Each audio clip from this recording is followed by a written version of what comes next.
Kirby, you got a take. Let me hear this take. I did. So, obviously, we all watched what Florida State put on the field last night and how it was, I mean, for lack of a better word, just flat out embarrassing. Some would say it was dog shit. So, watching this, and I was thinking, like, what's happened to the state of Florida? Obviously, Florida State's having a down year. Florida looked horrible. The only team that's really carrying the torch for the state right now is Miami, and Miami hasn't traditionally been doing it. So, it got me thinking, are Florida teams, the big three, Miami, Florida State, Florida, are they actually elite programs or are they just mid? I went back and did some research on the last 15 years of it. The last 15 years, Florida State, Miami, there's been 15 years, 3 teams, 45 seasons, 45 recruiting classes. They've had a combined record of 364, 210. That's 63% wins. Not great over 15 years. They've had 11 losing seasons total. They've had just 7 top 5 classes. That means if you're a team in the state of Florida over the last 15 years, you have a better chance of having a losing season than signing a top 5 class. That's pretty mid. That's very mid. They've had 1 national title, 14 combined head coaches, which is an average of about a new head coach every 3.2 years. 4 conference titles out of all of those, and I think Florida State's got 3 of them. Actually, Florida State has all of them. Ooh. So looking at all this, it's like, are we talking about these programs as if they're elite? And we've also, there's the Bobby Bowden era, there's the Urban Meyer era, there's the Steve Spurrier era, Larry Coker, all those things. What do they all have in common? Those are elite college football Hall of Fame caliber coaches. They're not just, really good coaches. So is it these programs are elite or these programs' brand names were made elite because of Hall of Fame coaches? I'm thinking it's more of the first one, just because the last 15 years, you haven't been able to prove anything. I mean, how many football programs can just roll the ball out and win 10 games anyways without elite coaching? That would be my one pushback on this. The only one is Ohio State that I can think of. Correct. Ohio State feels like that. They win no matter what. Right, but I'm not. The last 65 years, I bet Georgia's averaged 9 wins. Probably out that. But it's not even like 9 or 8 wins. It's a quarter of your seasons were losing seasons. That's pretty tough. Like you've signed a top 5 class 7 times, and Florida State had 6 of them. I would argue, and it is decided. Last 2 decades, mid in the state of Florida, especially with that. I understand the take. I think we don't remember the prime of Miami. We don't remember the prime of Florida State. We don't remember the prime of Spurrier. But you have to understand there was a time period of college football in the 90s where Miami, Florida State, and Florida were 3 of the top 5 football teams in college football. And the way that they did it was hammering their state. They kept all of that talent in the state. Now, something happened, and I think it was Saban at LSU, to be honest with you. He kind of started this whole, hey, you know what I'm going to do? I'm going to take the time and the resources and the money to go down to Florida and recruit. And I'm going to pull up some of these guys, right? And then it became a heavily combative recruiting ground, right? Where Schnellenberger at Miami could just go down to Coral Gables or, the Miami Gardens of the world and South Florida, South Miami, and just say, all right, well, there's 36 football players here that could come play for me in Miami. I'm going to take them all. And those 36 football players happen to be 36 of the top 500 players in the world or in recruiting. So I think it was a lot easier for them. Now it's become a much, much more competitive and much more battleground in terms of recruiting in that state. I do like the take. I had another take. What's that? About football in general in the state of Florida, but it's actually about the University of Florida. And I think it kind of plays into what you're talking about because I bet you could do this with Florida State. I bet you could do this, maybe not to the extent of Miami, because I think Miami's run was about players more so than about coaches. I mean, you mentioned Larry Coker. He wasn't even the Hall of Fame coach in that mix.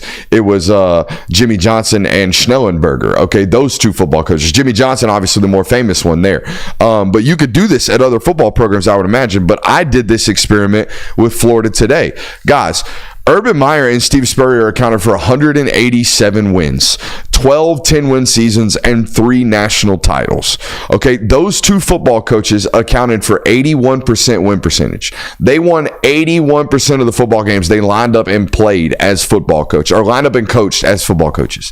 Outside of that, the win percentage at the University of Florida is 51% or 55%, excuse me. They win 55% of their football games in which are not coached by men named Urban Meyer and Steve Spurrier. That's not good. That is not a good football program outside of those 2 football coaches who, by the way, only account for about 18 years of that program's history. The Florida football program did not experience a 10-win season until Steve Spurrier existed. What?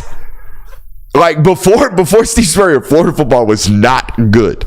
All right, Florida football is not good at all. Hey, before Schnellenberger, Miami football, not good at all. Before Bobby Bowden, Florida State football, not good at all. Yeah. All right, so there's a lot of this in the state of Florida. So I think it's it kind of plays out with what you're saying. I just did the research on that. Neither Miami nor Florida State had a 10-win season prior to Schellenberger or Bobby Bowden going to, and that's from like 54 to 70. So is it that these programs are historically elite, or they've had some amazing runs with Hall of Fame coaches? Now, Larry Coker's not in the Hall of Fame, but he's on the ballot, and he will probably get in at some point simply because of what he did for Miami and UTSA. I think that what also has hindered all three of those programs is that once all of their runs were over, it was Alabama immediately takes over. And even Nick Saban at LSU, you kind of got after this a little bit, Brooks, too, is Nick Saban goes to Alabama, he starts recruiting the state of Florida. Well, then he goes to Alabama, and he's recruiting the state of Florida. Then Georgia comes along. They're recruiting the state of Florida. And then now LSU has already tapped into that one as well. So when they're good, they're recruiting the state of Florida. All these programs that surround and are near the border of Florida, they're all going into the state of Florida, and they're getting these blue chip recruits and bringing them to their school. And it's making it really, really hard for Florida State, Florida, and Miami to get those kids. And not only because they're competing with two other prestigious programs within their own state, but all these other states are coming in and taking. Nobody has really locked down the border of Florida. If more so, the people who have locked it down better than all three of those programs aren't even in the state. Ain't nobody really, quote unquote, locking it down. I looked at it last class, 2024, Ohio State. These are the top players ranked, the classes that they went to. Ohio State, Georgia, Florida, Colorado, Oklahoma, Clemson, Alabama, Miami, USC, Miami, Texas, Florida State, Florida, Penn State got in the mix there for a kid down in Florida. So, like, it's highly, highly competitive in terms of, I mean, shit. Dude, West Virginia went down to Florida and got a top 35 player. Huh? Attaboy Neil Brown. Bro, you think Howard Schnellenberger ever had to beef up with a West Virginia football coach back in the day? No. Hell no. Absolutely not.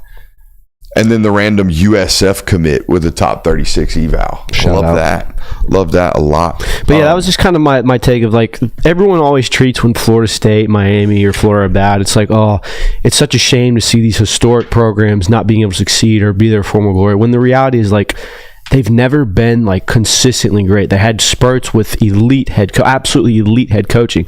And that's not to say you can't hire an elite head coach and be back to this pedestal where you were, but it's not like this should be the standard at Florida State, Florida, and Miami. I feel like Michigan falls into this category, but they've just always had great coaches. Ohio State fits in the category. Georgia has, like I said, perennially been above average. LSU feels this way. Yep. LSU feels like they've always been good, especially now after post Saban. LSU feels like they're almost stamped 10 wins every year. Yeah. What are some other programs? Texas didn't have this. Texas went down. Yeah. Oklahoma's had this for the last 25 years. Nebraska. Hell, maybe last 40. Yeah. Nebraska had it all. They were good well into the 80s. Yeah. So Oklahoma's got this. Nebraska had it all the way up to like the early 2000s. They flamed out. They're not here anymore. Notre Dame to an extent. Yeah. Yeah. I mean, they're not. Dude, if you go 7-5 in Notre Dame, you're fired. Yeah. So that you're right. Notre Dame is in this mix. Who else? Is Oregon? No, not before Chip Kelly. And there were times in between Chip Kelly and Dan where it wasn't great. Yeah. It was okay, but it wasn't great. Yeah. I mean, I guess that's really it. USC's been being mentioned in the chat. I feel like they were always good, even before Pete Carroll, but not after because all the sanctions. So they didn't sustain it. So they're out of this. Took them a while to get back. Yeah, up. they're no longer. They're closer to. They're coming back now, but that was kind of a fading out after that. We got a super chat right here, and we're kind of talking about Florida, so let's kind of hammer this right now. Stick asks, what's your appraisal of Napier? What is he doing right, and what is he obviously doing wrong from your observations? First and foremost, he has not handled the media very well. No. Not that it matters, but it kind of does. All right, so. And I got this very early on down there when I went down to Jacksonville 2 years ago. I think it was his very first game. I was asking kind of I was asking the beat, or we went out that night. I was like, what do y'all think of the guy? And I had just been gotten done watching tape of them. And his first year coaching, I felt like they were doing the right things, to be honest with you.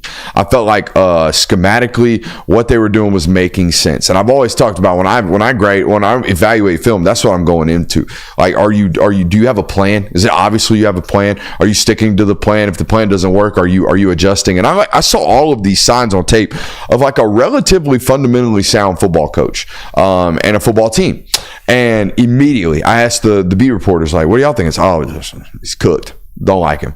I'm like, well, why? And then all this stuff starts rolling out, and like he had lost the media very, very quickly, despite all the access it seemed that he was giving those guys.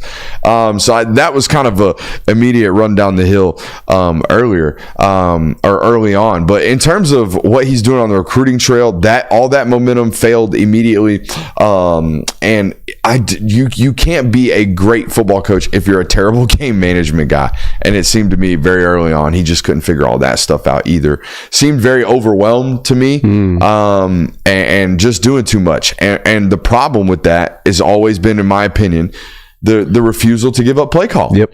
And that's just been it for me. I think that maybe what Billy Napier might be an example of is that we're kind of getting further and further away from what you can do at a G5 program is replicable to what you can do now at one of these Power 4 programs, because I don't think that they're run the same anymore, because they're not. I mean, you have more assets that you can work with now. You have the availability to more things, the transfer portal, and you're using the transfer portal very differently than how you are at a G5 program. Like, you're not getting these retreads or anything like that. You are to an extent at some of these programs, but you're trying to get like impactful, like starters coming to your football team. And I just think that it's not this easy, like, oh, it's just a step forward in the process for me now. Like, it's just a small leap forward. Like, this is another stepping stone for me.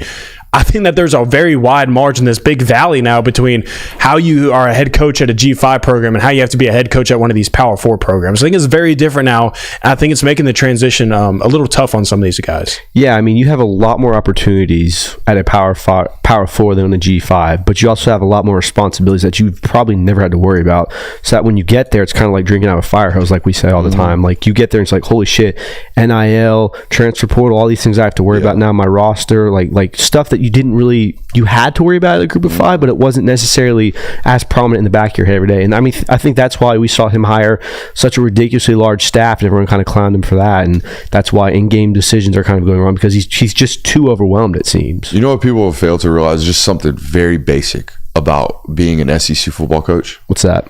You're the crown jewel. Every time someone's important that's on campus, you're the highest paid employee, dude. They're going to roll you out and make you talk to them. Yeah. If they have anything going on that's of any importance, if there's an important chancellor on board, or if there's anybody that's in town that day, or if there's any important meeting, you got to swing by and show face. All right, so like your schedule's completely blown up. It's not just on top of everything else, being a head football coach. It's being the face of an organization, being the face of a multi-million-dollar business, which is what SEC football is. Yep. Shoot, some of these coaches are the crown jewel of the entire state. Yeah. Not just your university.